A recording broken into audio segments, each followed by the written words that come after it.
राम नाम सत्य है, सत्य है, राम नाम सत्य है, राम नाम सत्य है, राम नाम सत्य है, राम नाम, राम नाम, राम नाम, राम नाम, राम नाम।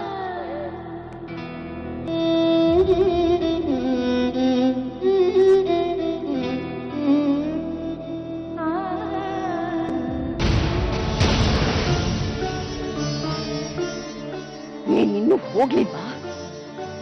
ಆಚೆ ಬಾ, ಹೋಗಿ ಮನೆಗೆ.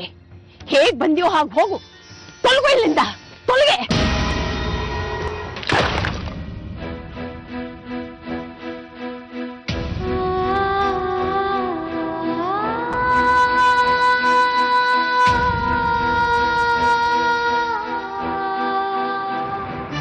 ನಿಮ್ ಮಾತು ನಾನು ಕೇಳಲ್ಲ ಅಜ್ಜಿ, ನನಗೆ ಕ್ಷಮಿಸ್ಬಿಡಿ.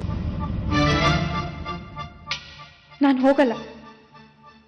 ನಾನು ಅವ್ರ ಕಷ್ಟನ ಹಂಚ್ಕೋಬೇಕು, ಅವ್ರ ಹತ್ರ ಮಾತಾಡಬೇಕು, ಅವ್ರಿಗೆ ಧೈರ್ಯ ತುಂಬಬೇಕು.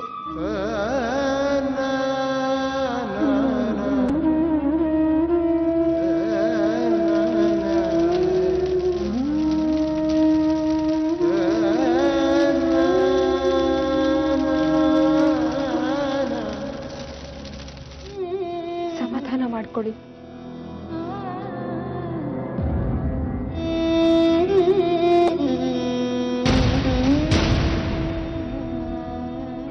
ನಿಮ್ ತಂದೆ ಇವರೆಲ್ಲರ ಜವಾಬ್ದಾರಿನ ನಿಂತಲ್ಲಿ ಹಾಕಿ ಹೋಗಿದ್ದಾರೆ.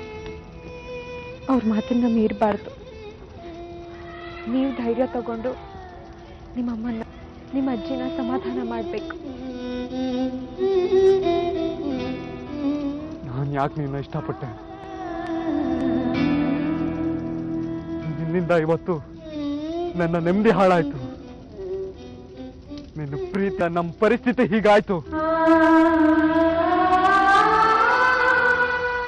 ನಿನ್ನ ಧ್ವನಿ ಕೇಳಿದ್ರೆ ನನಗೆ ಹುಚ್ಚ ಹಿಡ್ದಂಗಾಗುತ್ತೆ. ನಿನ್ ಮುಖ ನೋಡಿದ್ರೆ ನಾನಾಗಿರಲ್ಲ.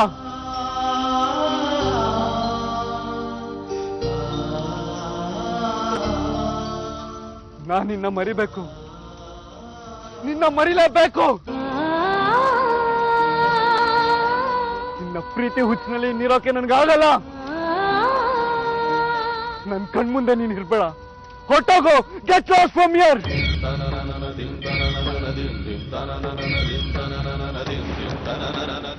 ದೊಡ್ಡಪ್ಪ ಗೊಟ್ಟಕಂದು ದೊಡ್ಡ ಉಪಕಾರ ಮಾಡಿದ್ರು.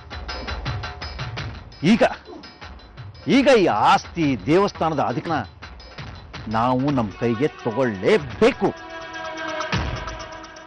ಈ ಸೂತ್ಕದ ಮನೆಯಲ್ಲಿ ಕೊಳ್ಳೆ ಹೊಡೆಯೋದು ಭಾರಿ ಸುಲಭ. ಏನು ಅನ್ಕೊಂಡಿದ್ದಾರೆ ಇವ್ರು ನಮ್ಮನ್ನ? ಅಷ್ಟು ಜನರು ಎದುರುಗಡೆ ನಮ್ಗೆ ಅವಮಾನ ಮಾಡಿದ್ರಲ್ಲ. ನಮ್ಮ ಆಳ ಅಗಲ ಇವ್ರು ಯಾರಿಂದ ನೋಡಕ್ಕಾಗಲ್ಲ. ನೋಡ್ತಾ ಅಣ್ಣ, ಯಾಕಡ ದಿಡ್ತ ನಮ್ಮನ್ನೆಲ್ಲ ನನ್ನೀರಲ್ಲಿ ಬಿಟ್ಟು ಅದ ನೀನು? ಈಗ ನೋಡು, ಈ ದೊಡ್ಡ ಸಂಸಾರನ ಯಾರು ನೋಡ್ಕೋತಾರೆ? ಯಾಕಂಡ ವಿಷಯಕ್ಕೆ ಪಟ್ಟಾಭಿಷೇಕ ಮಾಡಕ್ ಹೋದೆ ನೀನು?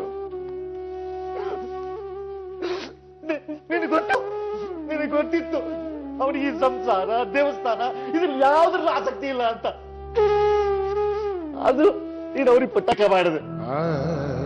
ಅವನು ಅಮೆರಿಕ ಹೊರಟೋಗ್ಬಿಡ್ತಾನೆ. ಆಮೇಲೆ ಯಾರನ್ನ ಬಂದು ನೋಡ್ಕೊಳ್ಳೋದು? ನಾನು, ಅದು ನನ್ನ ಜವಾಬ್ದಾರಿ.